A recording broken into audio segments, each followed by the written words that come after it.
विद्यार्थी मित्रांनो नमस्कार. म्हणजे जे एस फिजिक्स या यूट्यूब चॅनलवरती आपलं सर्वांचं स्वागत. मित्र हो, आपण क्लास 11साठी क्लास 11th मॅथमॅटिक्स यासाठी एक व्हिडिओ लेक्चर सिरीज सुरू केलेली आहे. त्यामध्ये आपण युनिट नंबर 4 पाहतोय, डिटर्मिनंट्स अँड मॅट्रिसेस. यामध्ये आपण लेक्चर नंबर 4 पाहणार आहोत आज. या अगोदर ऑलरेडी आपण 3 व्हिडिओ लेक्चर्स अपलोड केलेले आहेत. जर ते तुम्ही पाहिलं नसेल तर आपल्या चॅनलवरती जाऊन ते व्हिडिओ लेक्चर पाहून घ्यावेत, जेणेकरून आजच्या व्हिडिओमध्ये काय होणार आहे ते तुम्हाला समजेल. ठीक आहे, तर आजच्या व्हिडिओ लेक्चरसाठी जे की पॉईंट आहेत ते आपल्याकडे आपण आज ह्या व्हिडिओमध्ये पाहणार आहोत. प्रॉपर्टीज ऑफ डिटर्मिनंट्स आणि त्या प्रॉपर्टीजवरती डिपेंड असलेले सॉल्व्ड एक्झाम्पल्स हे आपण ह्या व्हिडिओमध्ये पाहणार आहोत. खूप इम्पॉर्टंट व्हिडिओ आहे.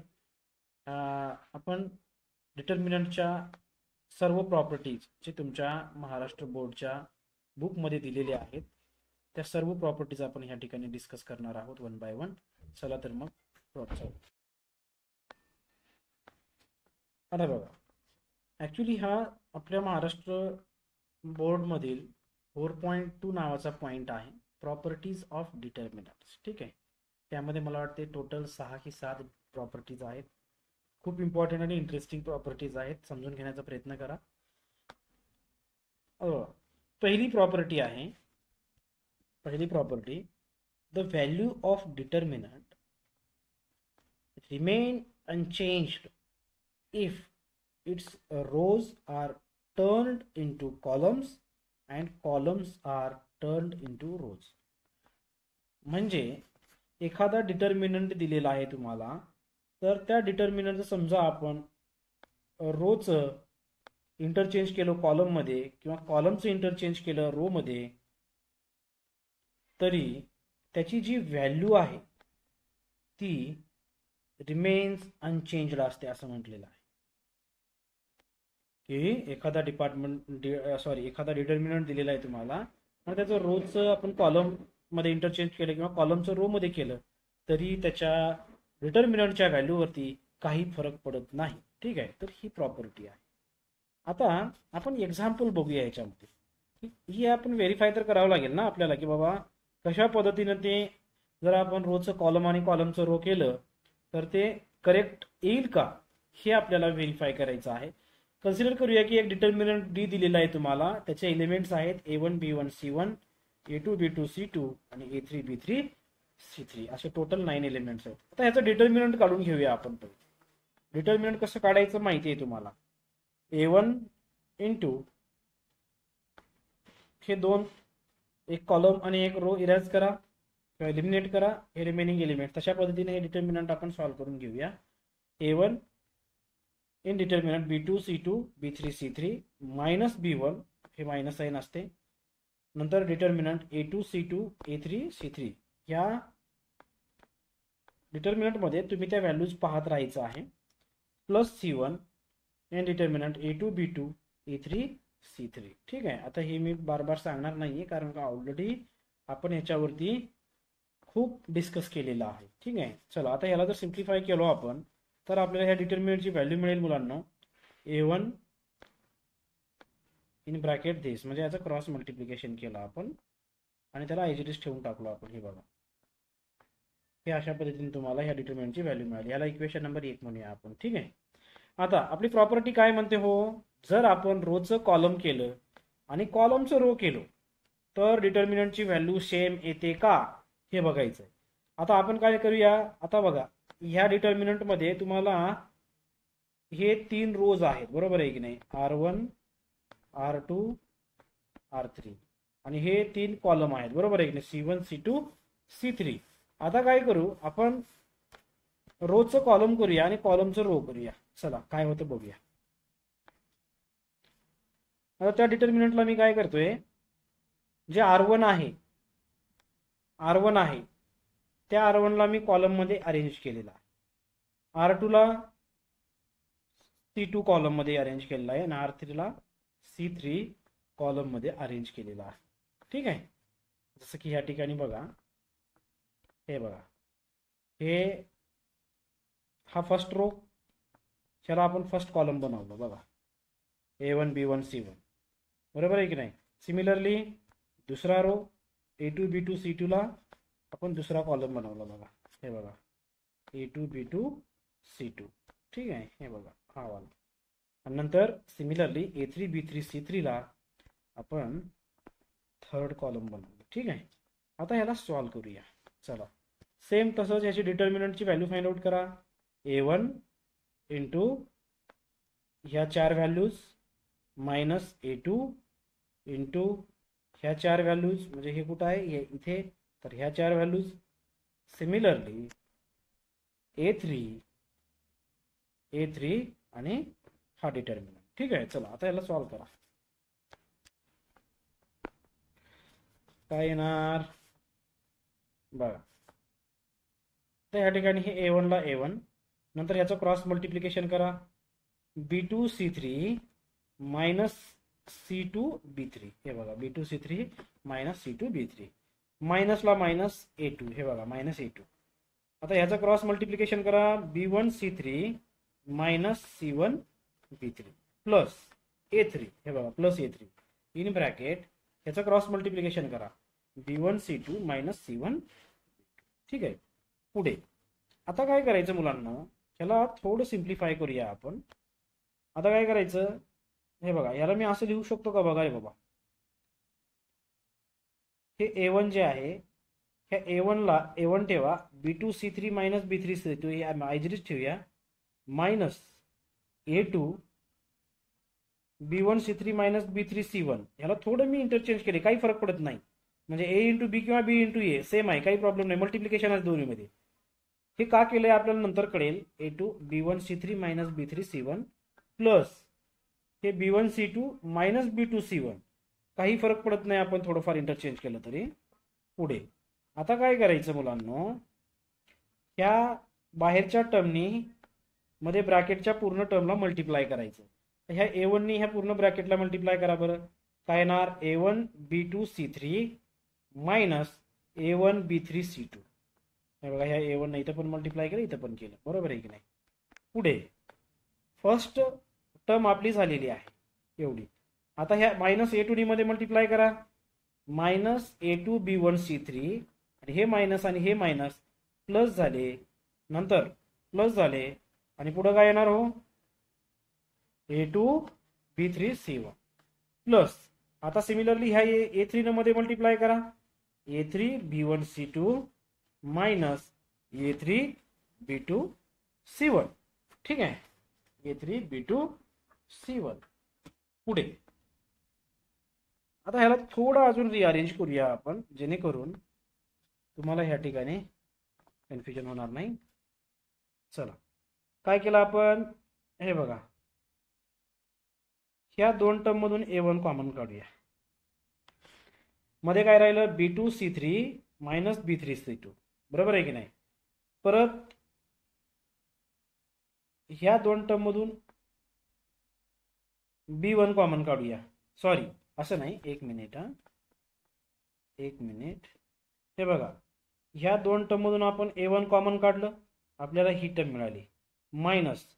आता काय करायचं आपल्याला, B1 कुठं कुठं आहे बघा बरं, B1 कॉमन काढायचं आपल्याला. हे बघा B1 इथं आहे आणि इथं आहे, तर मायनस B1 आपण बाहेर काढलं. नंतर काय येणार, A2 C3, हे बघा इथली टर्म, आणि हे मायनस A3 C2. आता मायनस साईन आपण मध्ये मल्टिप्लाय केलं तर ही टर्म प्लस मिळेल बरं काय, बघा ही वाली. त्यासाठी कन्फ्युजन व्हायचं नाहीये.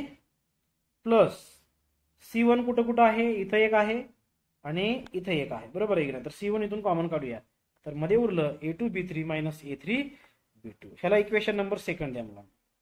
आता तुम्ही इक्वेशन नंबर 1 ला आणि इक्वेशन नंबर 2 ला जर ऑब्झर्व केलात तर तुम्हाला लक्षात येईल. हे बघा इक्वेशन नंबर 1 इथे आहे, हे बघा A1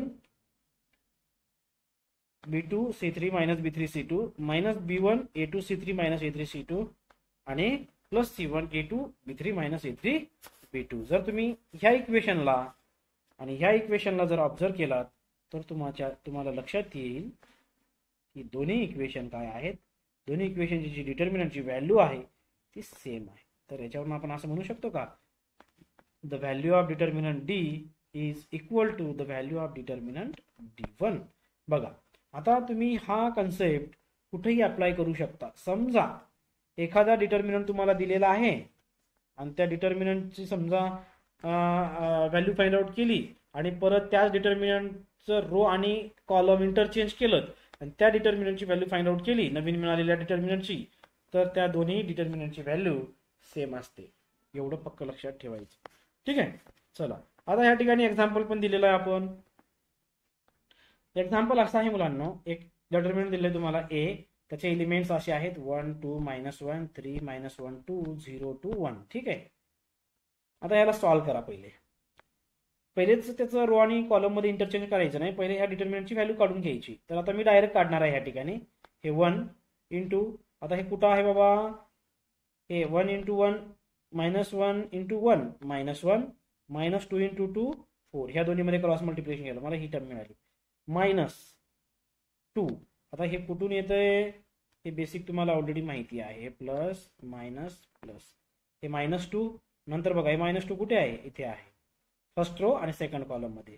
ह्या दोन्हीचं क्रॉस मल्टिप्लिकेशन झाला. 3 1 जा 3 -2 0 2 इंटू 0 0. ठीक आहे. -1. आता ह्या ठिकाणी -1 का आलेला आहे, ऍक्च्युली तिथं प्लस असते ना, परंतु ऑलरेडी ह्या ठिकाणी व्हॅल्यू मायनस आहे, तर -1. तर तो -1 कुठे आहे, थर्ड कॉलम आणि फर्स्ट रो. रिमेनिंग एलिमेंट त्याचं क्रॉस मल्टिप्लिकेशन 3 2 जा 6 आणि मायनस आणि इथला मायनस 1 इंटू 0 प्लस 0.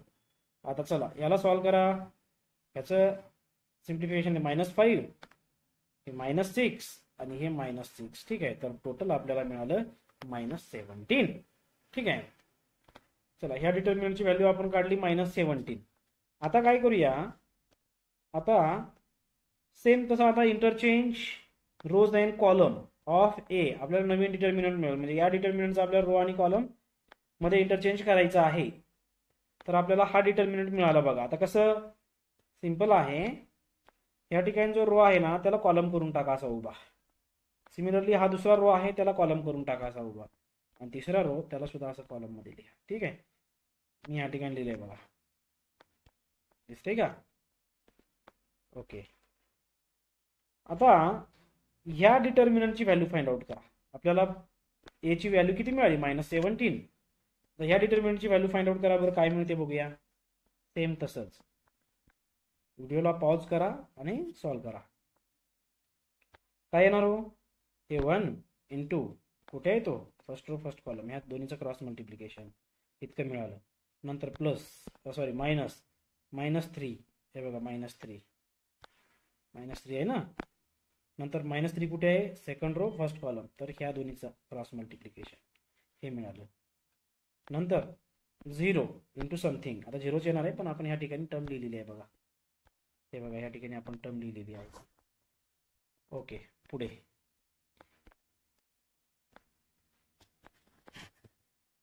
काय येणार हो, जर ह्याला सिम्प्लिफाय केलात मुलांना तुम्ही, तर तुम्हाला ह्याची पण व्हॅल्यू -17 मिळते. तर मला इक्वेशन नंबर 1 आणि 2 वरून असं सांगता येईल का, the value of determinant A is equal to the value of determinant A1. ठीक आहे. अशा पद्धतीनं जर एखादा डिटर्मिनंट दिलेला असेल, जर त्याच्या रोचं आपण कॉलम मध्ये कन्व्हर्जन केलं किंवा कॉलमचं रो मध्ये कन्व्हर्जन केलं, तरी त्याच्या व्हॅल्यूवर काही फरक पडत नाही. त्याची व्हॅल्यू ॲज इट इज आपल्याला जेवढी आहे तेवढीच मिळते. ठीक आहे. तर ही झाली तुमची फर्स्ट प्रॉपर्टी. इथून पुढे समजा तुम्हाला डिटर्मिनंट फाइंड आउट करायचं आणि त्याचं रो आणि कॉलम मध्ये कन्व्हर्जन करून त्याचं पण डिटर्मिनंटची व्हॅल्यू फाइंड आउट करा, तर तुम्ही इझिली त्याची व्हॅल्यू तुम्ही काढू शकता. बरोबर आहे की नाही. ओके. चला, ही झाली पहिली प्रॉपर्टी. आता बघा प्रॉपर्टी नंबर सेकंड. काय म्हणले बघा, if any two rows or columns of the determinant are interchanged. आता या ठिकाणी त्यांनी कंडिशन काय दिली आहे बघा, if any two rows, okay, 2 rows किंवा 2 column of the determinant are interchanged, then the value of determinant changes its sign. खूप इम्पॉर्टंट आहे प्रॉपर्टी वर, की एखादा डिटर्मिनंट तुम्हाला दिलेला आहे आणि त्या डिटर्मिनंट मधील 2 रोज किंवा 2 कॉलम आपण इंटरचेंज केले, समजा R1 ला R2 च्या ठिकाणी घेऊन गेलो आणि R2 ला R1 च्या ठिकाणी घेऊन आलो, ठीक आहे. किंवा 2 कॉलम इंटरचेंज केले, समजा आपण C2 ला C3 च्या ठिकाणी घेऊन गेलो आणि C3 ला C2 च्या ठिकाणी घेऊन आलो, तर ते जे नवीन डिटर्मिनंट मिळणार आहे तो त्याची साइन चेंज करतो असं म्हणले. समजा आपण इंटरचेंज केलो तर अगोदर जर डिटर्मिनंट पॉझिटिव्ह असेल तर डिटर्मिनंट आता काय येणार, निगेटिव्ह येणार. ते मी एक्झाम्पल घेऊन सांगतो तुम्हाला, काही काळजी करू नका. फक्त हे सेंटेन्स कळलं का तेवढं सांगा मला. ओके, पुढे उदाहरणार्थ या ठिकाणी आपण एक डिटर्मिनंट घेतलेला आहे मुलांना. हे बघा, हा डिटर्मिनंट घेतलेला आहे आपण. त्याचे एलिमेंट्स असे आहेत ABCDEFGHI. ओके, असे आपल्याला टोटल 9 एलिमेंट घेतलेले आहेत. आता काय करायचं आपल्याला, ह्या ठिकाणी 2 रोज किंवा 2 कॉलम इंटरचेंज करायचे आहेत. तर आपण पहिल्या कंडिशन मध्ये काय करूया मुलांना, एक मिनिट.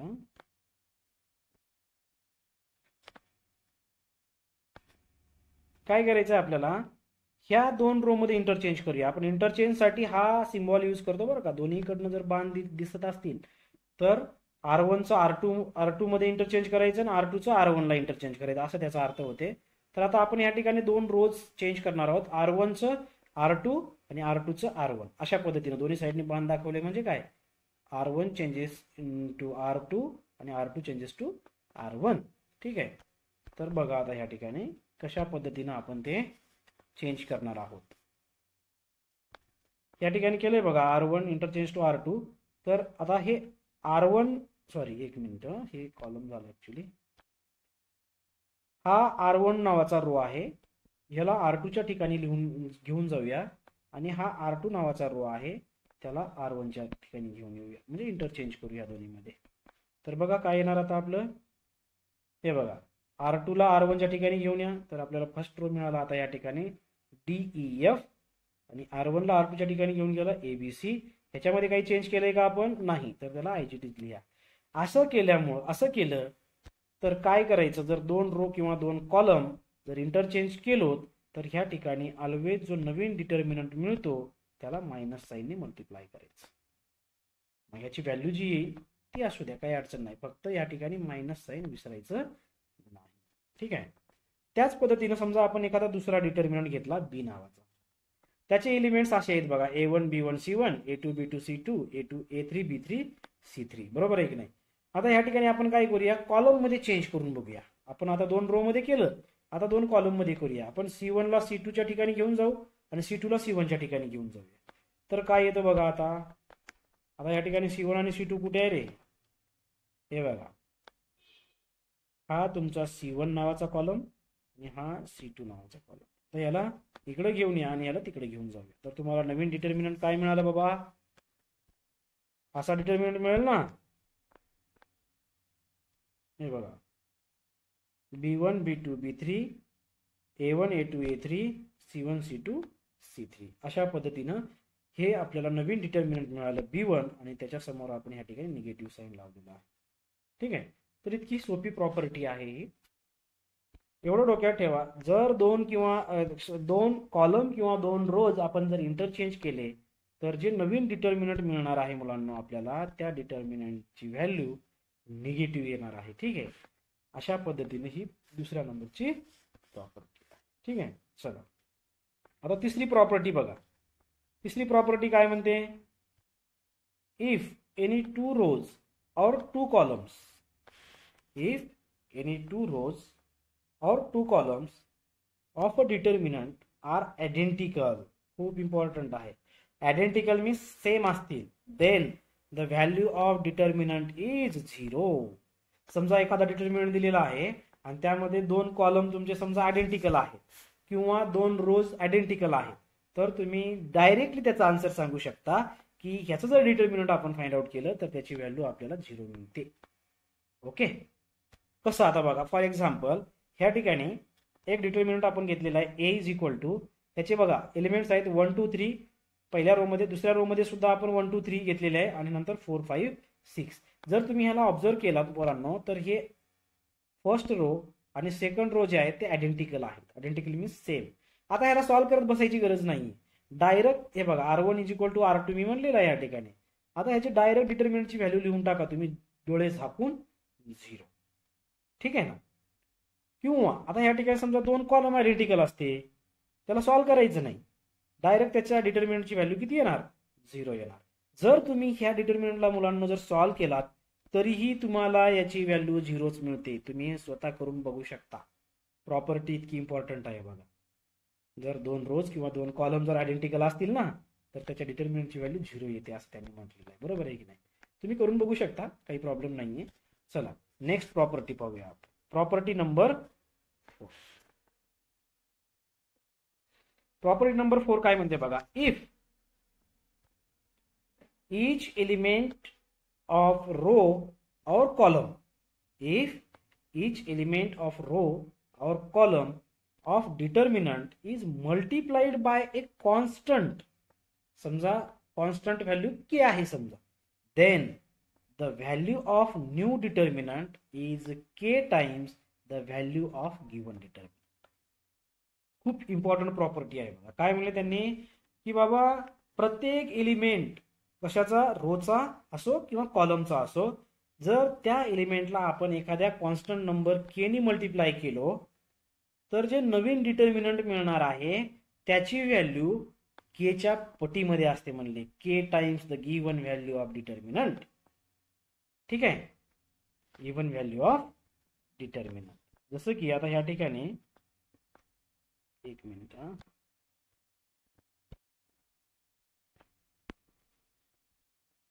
क्लिअर झालं ना. K times the value of determinant. बरोबर आहे की नाही? K times. ओके. आता रिमार्क या ठिकाणी आपण दिले आहेत 2, ते रिमार्क बघून घेऊया आपण काय म्हणतात ते. रिमार्क असे आहेत, युजिंग दिस प्रॉपर्टी, म्हणजे आता जे आपण के टाइम्स म्हणलं ना त्या प्रॉपर्टीचा यूज करून we can take out any common factor. समजा आता के टाइम्स नवीन डिटर्मिनंट जर मिळाला असेल तर आपण के ला कॉमन काढू शकतो ना. तसंच के time using this property we can take out any common factor from any one row or any one column of the given determinant. म्हणजे जसं की आता आपल्याला एक डिटर्मिनंट दिलेला आहे मुलांना या ठिकाणी 5 10 1 3. तर ह्यामध्ये जर तुम्ही ह्या पहिल्या रोला जर बघितला तर हे काहीतरी ह्याच्यामध्ये काहीतरी रिलेशन आहे बघा. समजा मी 5 कॉमन काढले ह्या रो मधून तर आपल्याला नवीन डिटर्मिनंट काय मिळेल? a is equal to 5 into 5 in determinant 1 to 1 3. तुम्ही समजा ह्याची व्हॅल्यू, ह्या डिटर्मिनंटची व्हॅल्यू फाइंड करा किंवा त्याच्यातून कॉमन काढून ह्या डिटर्मिनंटची व्हॅल्यू फाइंड आउट करा. तुम्हाला त्या डिटर्मिनंटची व्हॅल्यू सेम मिळणार आहे. पण तुम्ही कोणत्याही एका कॉलम मध्ये जर कॉमन निघत असतील तर डायरेक्ट डोळे झाकून कॉमन काढून घ्या आणि त्या जे रिमेनिंग डिटर्मिनंट मध्ये टर्म एलिमेंट्स आहेत त्याची डिटर्मिनंटची व्हॅल्यू फाइंड आउट करून घ्या.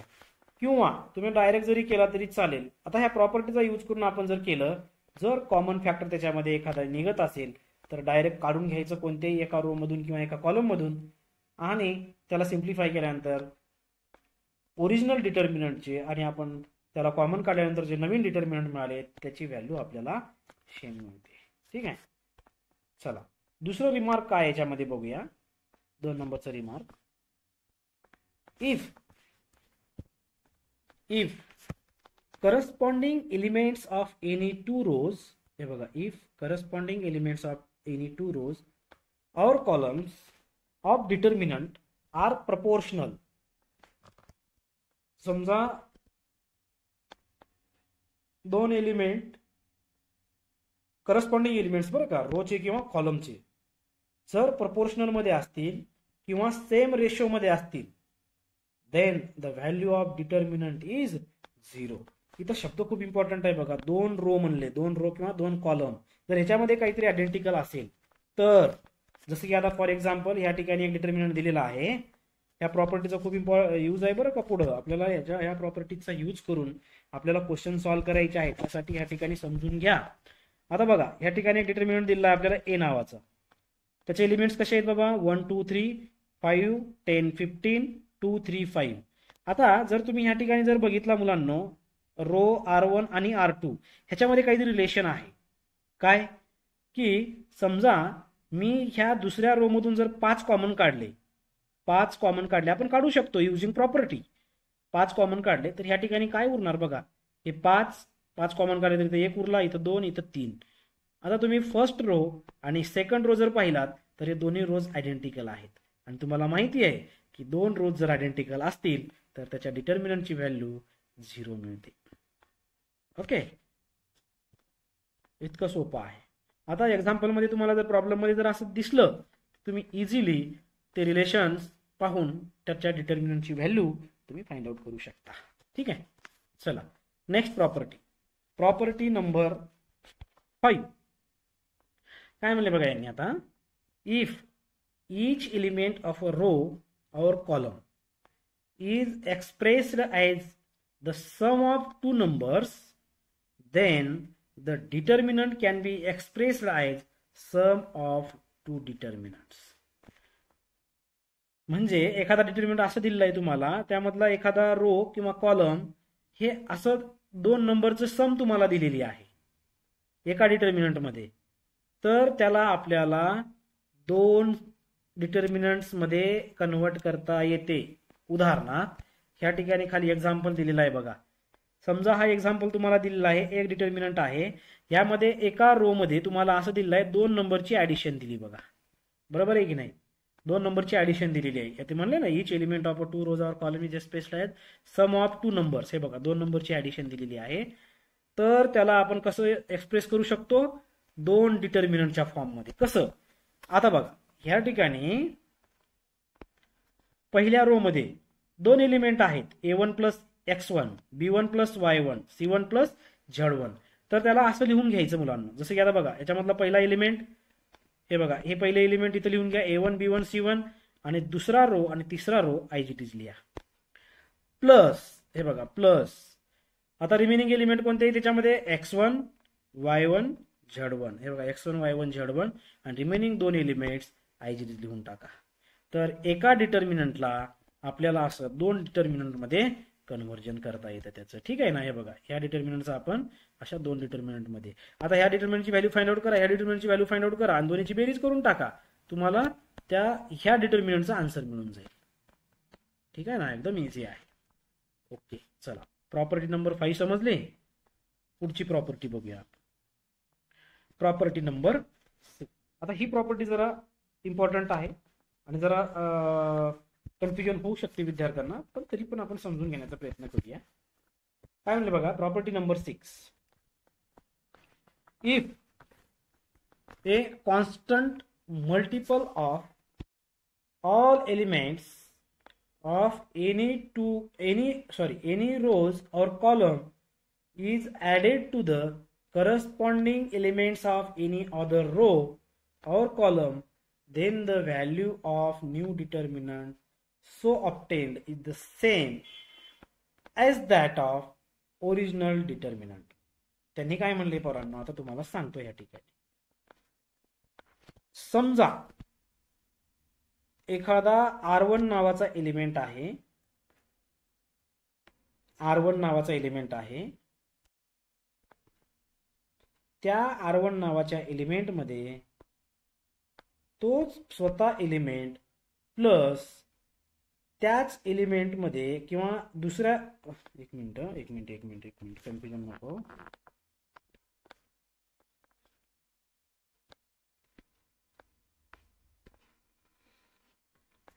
चला हे बघा काय म्हणलं त्यांनी, if a constant multiple of all elements of any row or column is added to the corresponding elements of any other row or column, then the value of new determinant so obtained is same असं म्हटलेलं आहे.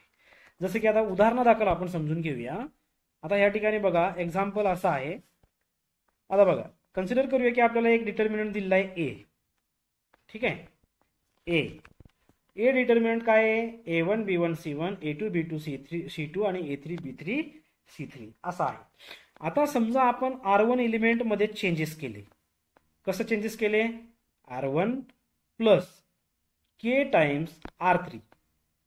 आता हे k काय आहे, एक constant number आहे, आणि R3 सोबत ते मल्टिप्लाय करून मी R1 सोबत ऍड करून घेतलं, तर मला नवीन रो मिळाले ह्या ठिकाणी.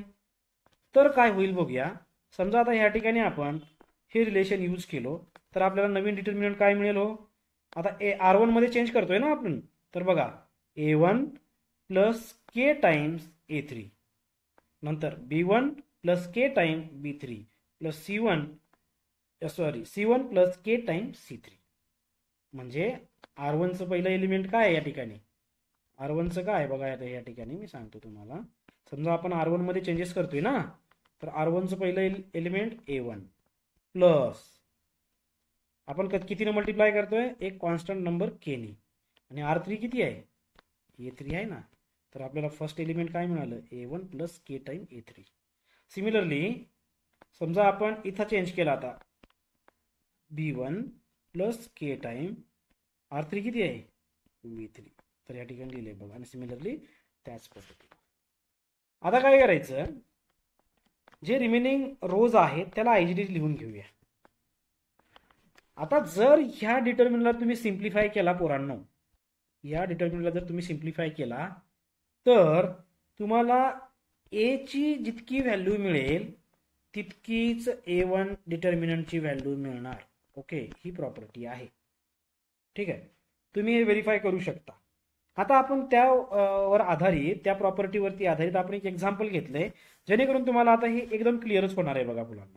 कसं, आता बघा, समजा आता जो कॉन्स्टंट नंबर आहे मुलांना तो काही असू शकतो बरं का, असं काही नाही की तो इथला एलिमेंट मधलाच नंबर घ्यायचा, काही असू शकतं ते, तुमच्या मनावर तुम्ही किती नाही मल्टिप्लाय करा. ओके, काही फरक पडत नाही.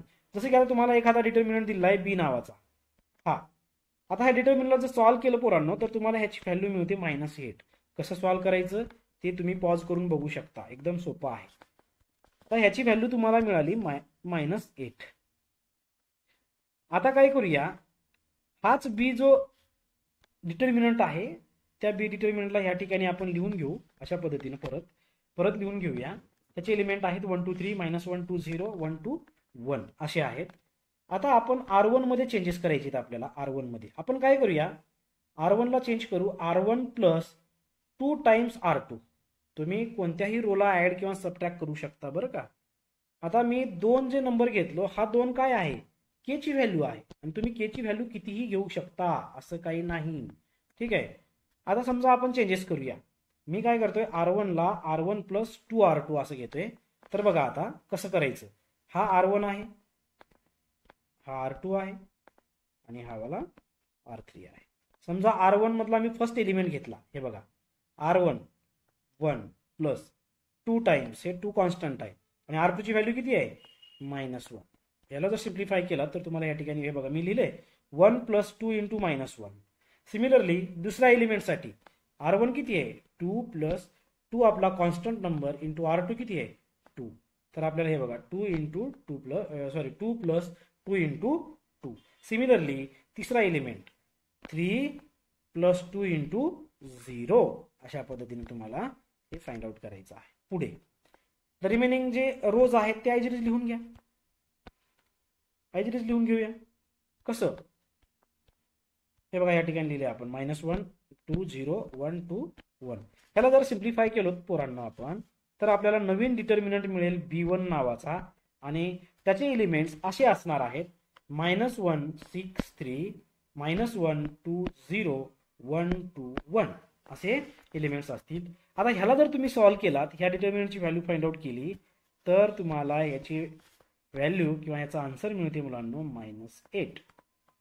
तर आता इक्वेशन नंबर 1 वरून आणि 2 वरून सांगता येईल का आपल्याला, हे बघा इक्वेशन 1 कुठे आहे, या ठिकाणी किती मिळाले आपल्याला, -8च मिळाले ना, आणि इक्वेशन नंबर 2 कुठे आहे, या ठिकाणी.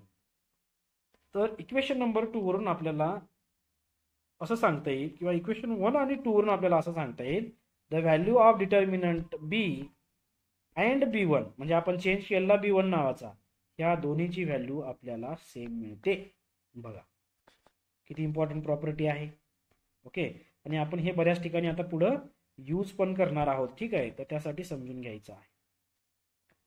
पुढे प्रॉपर्टी नंबर 7. Property number 7. आता प्रॉपर्टी नंबर 7 काय म्हणले, ही ऍक्च्युली ट्रायंगल प्रॉपर्टी आहे बरं का, किंवा ट्रायंगुलर प्रॉपर्टी आपण असं म्हणतो याला. खूप इम्पॉर्टंट आहे ही पण. काय म्हणे बघा, if each element of a determinant above and below the main diagonal is 0, then the value of determinant is equal to product of its diagonal elements. खूप इम्पॉर्टंट प्रॉपर्टी आहे मुलांना. आता तुम्हाला डायगोनल एलिमेंट्स कोणते आहेत ते तुम्हाला पहिल्यांदा समजावून सांगायला लागतात.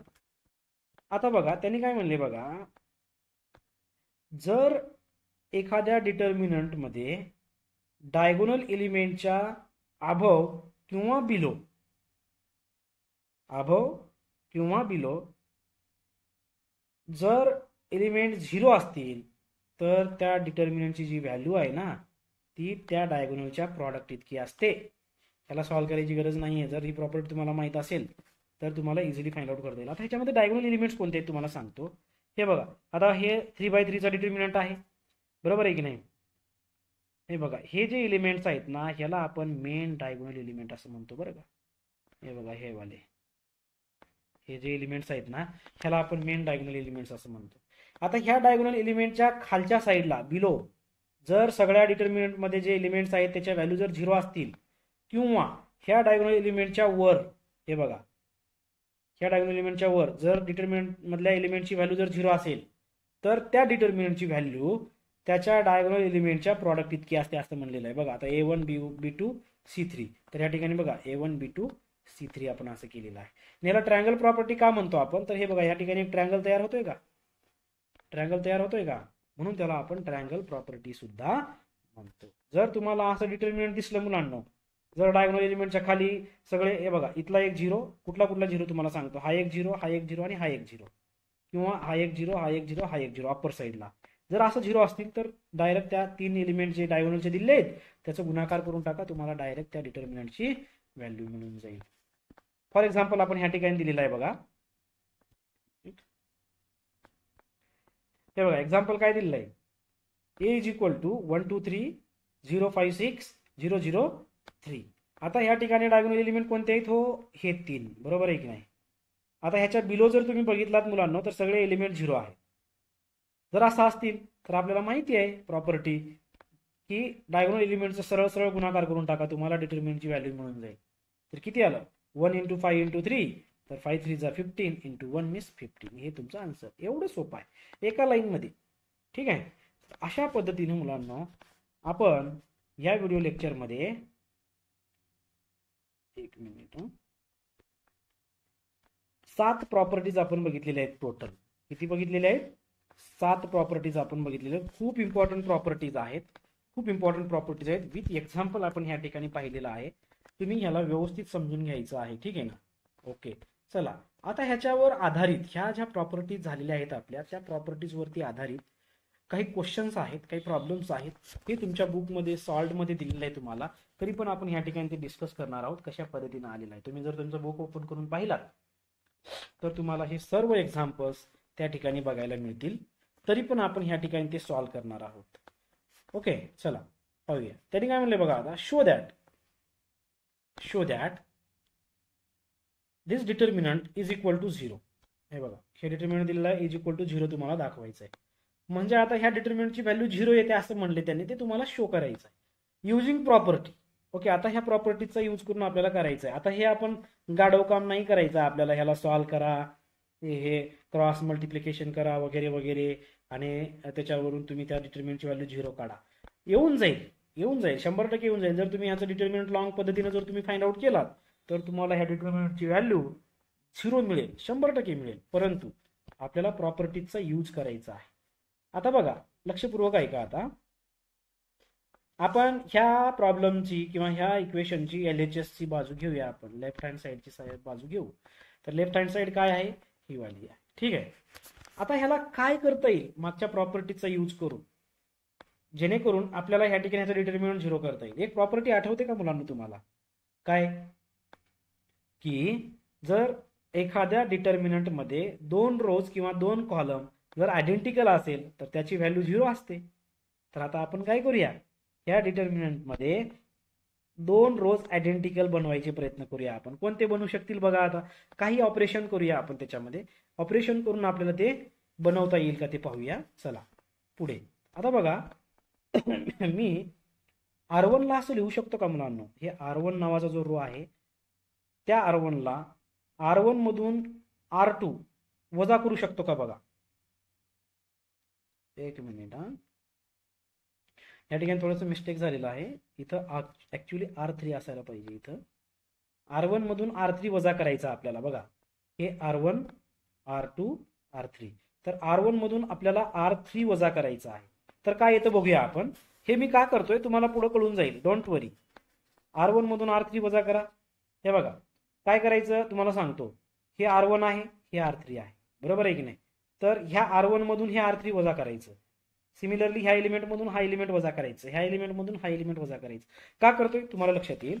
तर बघा आता R1 minus R2 101 minus 1 202 minus 2 303 minus 3. तर नवीन डिटर्मिनंट आपल्याला मिळालं मुलांनो. 100 200 300 505 606 707 आणि 1 2 3. ठीक आहे. आता पुढे काय करता येईल बघा.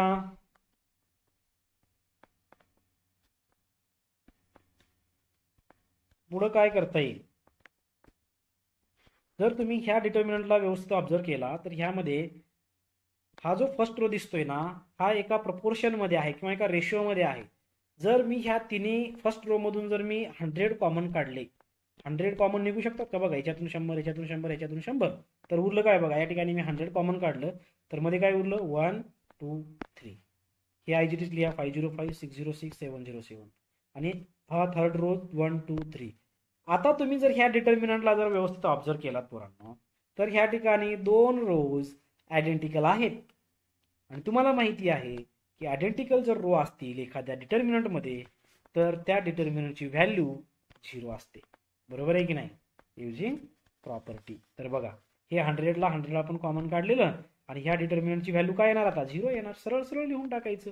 कारण काय ह्या ठिकाणी रो R1 आणि R3 आर आयडेंटिकल. हे बघा हे R1 आणि हे R3 आयडेंटिकल आहेत, म्हणून आपल्याला ह्या डिटर्मिनंटची व्हॅल्यू 0 मिळाली. हेच काय RHS आहे आणि LHS is equal to RHS मिळालं का आपल्याला. प्रूव्ह झालं ना आपलं रिलेशन. ओके. अशा पद्धतीनं प्रॉपर्टीजचा यूज करून आपल्याला ते प्रॉब्लेम्स सॉल्व्ह करायचे आहे. चला नेक्स्ट क्वेश्चन.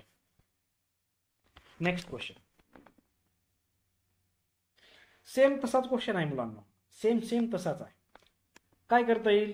आता इथं सुद्धा आपल्याला दोन रोज किंवा दोन कॉलम आपल्याला आयडेंटिकल बनवायचे आहे, जेणेकरून आपल्याला त्या डिटर्मिनंटची व्हॅल्यू किती मिळेल 0 मिळेल, बरोबर आहे की नाही. काय करता येईल बाबा. हे बघा आपण त्याची LHS ची बाजू घेतली. आता तुम्ही ह्या ठिकाणी जर बघितला, जर मी हे R1 आहे, हे R2 आहे आणि हे R3 आहे. जर मी R1 ला R2 मधून वजा केलं तर मला इथं काही मिळते का, नाही मिळणार. बघा ना मला आयडेंटिकल व्हॅल्यू मिळते का बघा. समजा 315 मधून मी 112 वजा केले, किती येणार.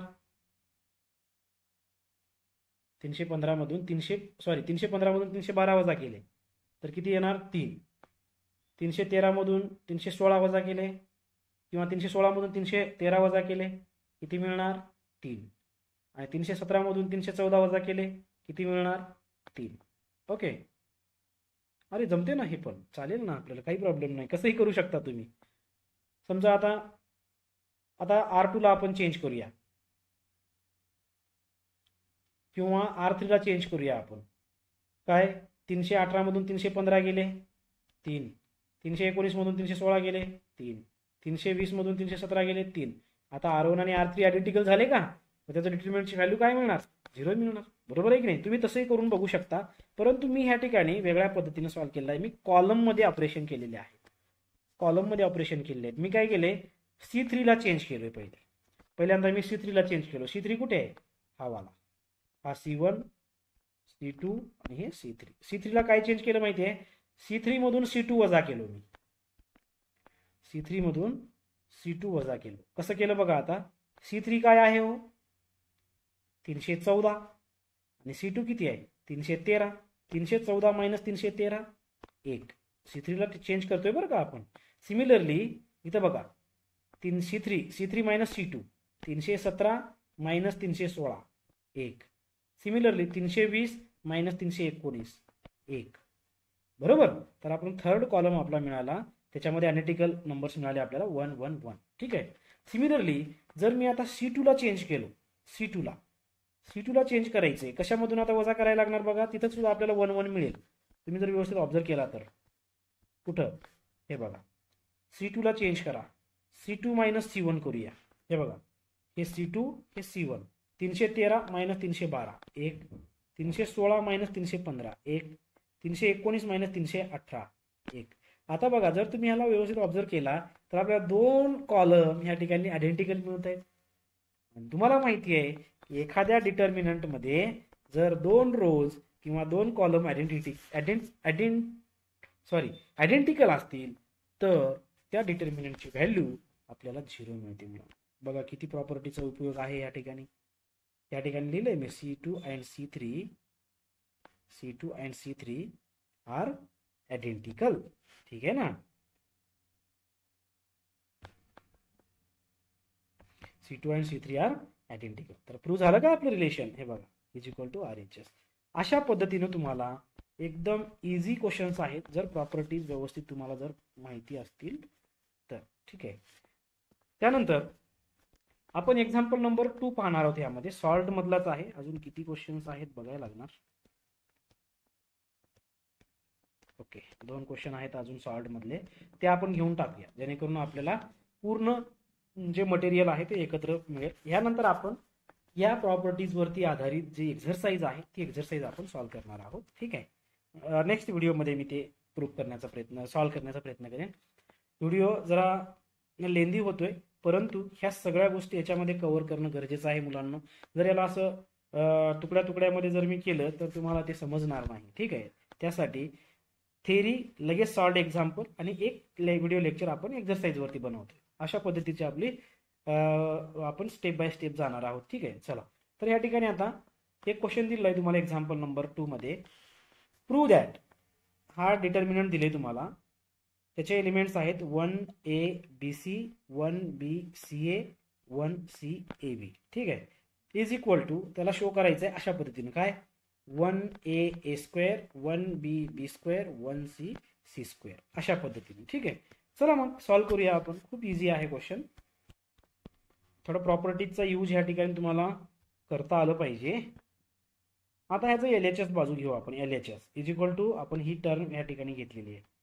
आता काय करायचंय मुलांना तुम्हाला सांगतो ह्या ठिकाणी. हे बघा, थोडं मी पहिल्यांदाच तुम्हाला सांगून टाकतो. ह्या ठिकाणी R1 आहे, हे रो R2 आणि ह्या ठिकाणी R3. जर मी पहिल्या रोला, आता बघा याच्यामध्ये कोणते एलिमेंट आहेत, तिसऱ्या कॉलम मध्ये बघा फक्त मुलांना, तिसऱ्या कॉलम मध्ये ट्रिक सांगतोय. इथं BC आहे, इथं AC आहे, CA किंवा AC, आणि इथं AB आहे.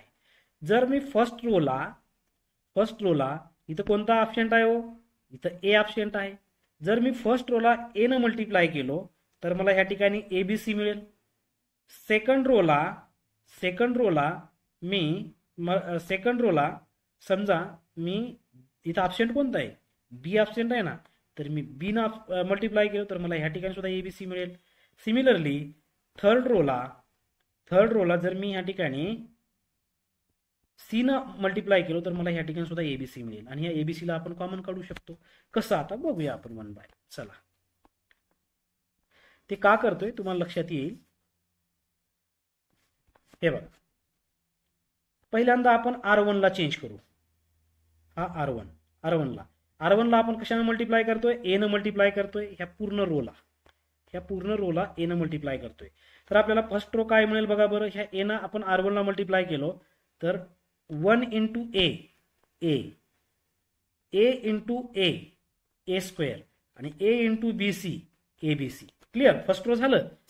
आता ह्या ठिकाणी आपण मल्टिप्लाय करतोय म्हणजे मला ह्या ठिकाणी डिव्हाइड पण करायला लागणार मुलांना. डिटर्मिनंटच्या बाहेर डिव्हाइड पण करायला लागणार. त्यासाठी मी ह्या ठिकाणी 1 बाय A घेतलेला आहे. पुढे आता मला दुसऱ्या रोला मल्टिप्लाय करायचं आहे. दुसऱ्या रोला कशाने मल्टिप्लाय करायला लागणार, मला इथे ABC पाहिजे ना, तर इथं ऑप्शन कोणता आहे, B ऑप्शन आहे. तर B न मल्टिप्लाय करूया. तर ह्या ठिकाणी मी लिहिलोय बघा, R2 changes to B into R2. R2 ला आपल्याला B न मल्टिप्लाय करायचं आहे. चला करून बघूया आपण काय येणार. हे बघा, हे 1 बाय A ऑलरेडी आहे. आता इथं 1 बाय B घेतलं कारण का मी B न मल्टिप्लाय करतोय ना. तर बघा 1 into B B into B B². आणि बी इंटू AC ABC, बरोबर. सिमिलरली R3 ला C इंटू R3 न मल्टिप्लाय करा, काय येणार बघूया. चला, C इंटू R3.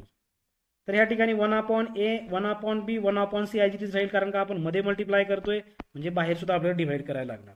तर तिसरा रो मिळेल तुम्हाला C² ABC. आता बघा, हे 1/ABC ॲज आहे.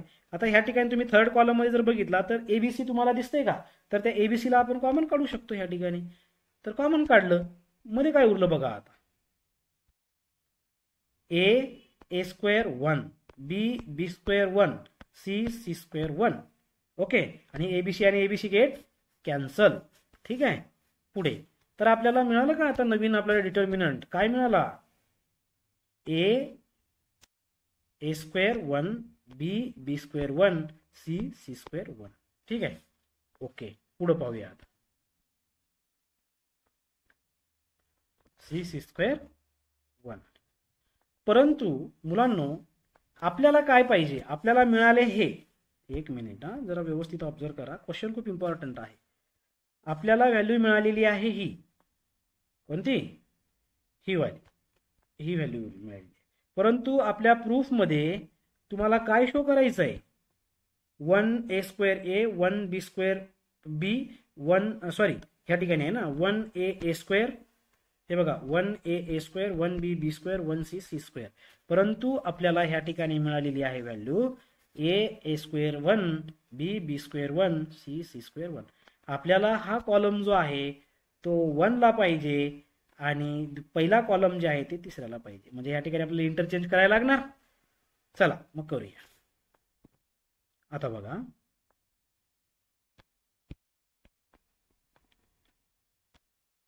आपण ह्या ठिकाणी काय करूया, एक मिनिट, हे काय होते, इंटरचेंज करू C1 आणि C3 ला. C1 आणि C3 ला आपण इंटरचेंज करूया. म्हणजे C1 कॉलमला C3 च्या ठिकाणी घेऊन जाऊ आणि C3 कॉलमला C1 च्या ठिकाणी. जर आपण इंटरचेंज केलो, तुम्हाला माहिती आहे मागे आपण एक प्रॉपर्टी बघितलेली आहे की जर आपण 2 कॉलम किंवा 2 रोज इंटरचेंज केलो तर त्या ठिकाणी आपण निगेटिव्ह साईन घेतो, बरोबर आहे की नाही. तर या ठिकाणी आपण इंटरचेंज करूया. बघा 1 1 1 हे थर्ड कॉलम मध्ये होते बरं का, इकडे आले, आणि ABC इथं होतं फर्स्ट मध्ये, ते इकडे आले, बरोबर आहे की नाही. आता हे प्रूफ आहे का आपला, बघा बरं, हा वाला जो प्रूफ मिळाला आपल्याला हा आहे का, नाहीये. अजून आपल्याला चेंज करायला लागणार. आता A² B² C² आपल्याला थर्ड कॉलम मध्ये घेऊन जायचंय, परत अजून इंटरचेंज करूया. कसं, आता आपण C2 आणि C3 ला इंटरचेंज करू का. हे बघा, C2 ला इथं घेऊन जाऊया आणि C3 ला इकडे घेऊन येऊया, म्हणजे आपल्याला या ठिकाणी व्हॅल्यू मिळून जाईल. आता बघा, हे मायनस साईन ऑलरेडी आहे, परत आपण ह्या ठिकाणी कॉलमला इंटरचेंज करतोय आणि प्रॉपर्टीनुसार जर आपण 2 कॉलम इंटरचेंज केले तर आपल्याला मायनस साईन द्यावं लागते. तर ह्या ठिकाणी 2 मायनस साईन आले. आता आपल्याला ह्या ठिकाणी नवीन डिटर्मिनंट मिळाला 1AA² 1BB² 1C². ओके, पुढे ह्याला जर आपण व्यवस्थित सिम्प्लिफाय केलं, 1 इंटू -1 प्लस 1 आलं, बरोबर आहे की नाही, +1. तर आपल्याला न्यू डिटर्मिनंट मिळालं मुलांना 1AA² 1BB² 1C². आणि हेच तुम्हाला प्रूफ करायचं होतं. आणि ह्यालाच आपण LHS = RHS असं म्हणतो. बघा तुम्ही आता या ठिकाणी 1AA² 1BB² 1C², बरोबर आहे की नाही. तर हे आपल्याला प्रूफ करायचं होतं. अशा पद्धतीनं जर तुम्हाला हे क्वेश्चन्स असे दिसले की तुम्ही ह्या पद्धतीने त्याला सॉल्व्ह करायचं. ठीक आहे, ओके. चला पुढे, लास्ट क्वेश्चन, ह्या थर्ड एक्झाम्पल मधला लास्ट क्वेश्चन आहे हा. एक्झाम्पल नंबर 3 काय म्हणले, इफ एक डिटर्मिनंट तुम्हाला दिला या ठिकाणी XYZ -XYZ आणि X - YZ = K × XYZ, then find the value of K. ठीक आहे, तुम्ही याला सिंपल वेनं पण करू शकता मुलांना, प्रॉपर्टीचा यूज करावा असं काही नाही. मी ह्या ठिकाणी सिंपल पद्धतीनेच केलेला आहे बरं का. मी ह्या ठिकाणी प्रॉपर्टीचा यूज केलेलं नाही, मी सिंपल डिटर्मिनंट फाइंड आउट केलेलं आहे. आता LHS = आपल्याला हे डिटर्मिनंट दिलेलं आहे. आता ह्याला सॉल्व्ह करूया. हे X ला X बाहेर ठेवा, हा कुठे आहे, हे 4 एलिमेंट इथे लिहा, -Y दिस डिटर्मिनंट +Z दिस डिटर्मिनंट. आता ह्याला जर तुम्ही सिम्प्लिफाय केला, इझी आहे बरं का खूप, फक्त XYZ आहे म्हणून घाबरू नका. X into Y Z plus Y Z minus Y into minus x Z plus Z into x y minus x Y. तर हे बघा, हे x y minus x Y हे 0 होऊन जातं. उरले काय, 2 टाइम्स एक्स वाय झेड, ह्या एक्स मध्ये मल्टिप्लाय केलं तर x Y Z plus x Y Z 2 time x Y Z, आणि हे मायनस आणि हे इथले मायनस प्लस होऊन जाते, इथं 2 time x Y Z plus 0, आणि हे काय होणार 4 टाइम एक्स वाय झेड. बरोबर आहे की नाही, 4 टाइम एक्स वाय झेड. तुम्हाला हे LHS मिळाली, पण फ्रॉम गिवन कंडिशन आपल्याला काय म्हणलेलं आहे, LHS is equal to RHS. आता LHS काय आहे तुमच्याकडे, हे डिटर्मिनंट, आणि इज इक्वल टू RHS मध्ये तुम्हाला काय दिलं आहे, के टाइम्स एक्स वाय झेड. बरोबर आहे की नाही. तर आता LHS आपल्याला मिळालेली आहे 4XYZ, 4XYZ, आणि RHS काय आहे, के इंटू एक्स वाय झेड. हे बघा, के इंटू एक्स वाय झेड, आणि तर 4 इंटू एक्स वाय झेड. आता x Y Z get cancel, तर के ची व्हॅल्यू किती मिळाली.